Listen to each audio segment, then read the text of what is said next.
Marto, I gotta say, mate, I mean, we're cracking the champagne here. We're handing out the Van Hartogs. New Zealand Rugby yesterday announced a $47 million record loss.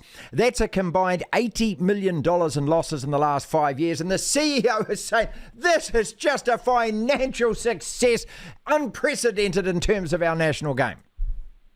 How does the world's finest rugby nation lose money? I don't get it. Well, you made an $8 million profit. You know, you've got no TV deals, no spectators, hardly any interest, and all your players are probably second rate compared to the AFL and the NRL. You post a profit, and yet we've got a record $47 million loss. You explain it. I can't work out what we announced we made the profit yesterday. I don't know whether that was to coincide with you announcing your loss. How do we make money? I've no idea. I don't know what we sold or how we did it, but good on us. And now we're saying we're going to be worth, I think they said we're going to be worth 200. Yeah, here we go. I'm reading from the paper. By 2027, after the World Cup, Australian rugby will be worth $200 million. We're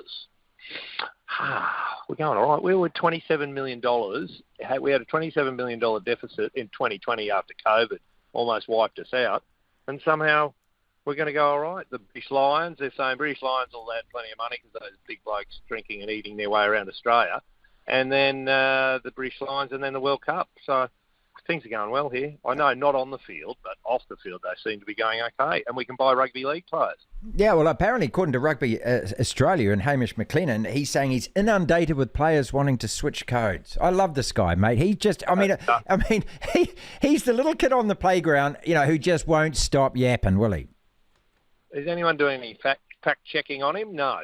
I don't know whether he's inundated from players inquiring if they could change codes or he's inundated with managers saying, hey, my rugby league player has been offered all this money by rugby. What are you going to do about it? So it's just, mate, I think a lot of it's nonsense. So, but do you understand? Can I explain something about the Wallabies? So our whole rugby program, our professional rugby program, is propped up by 8 schools in Brisbane and about 10 schools in Sydney. And that's always been a problem.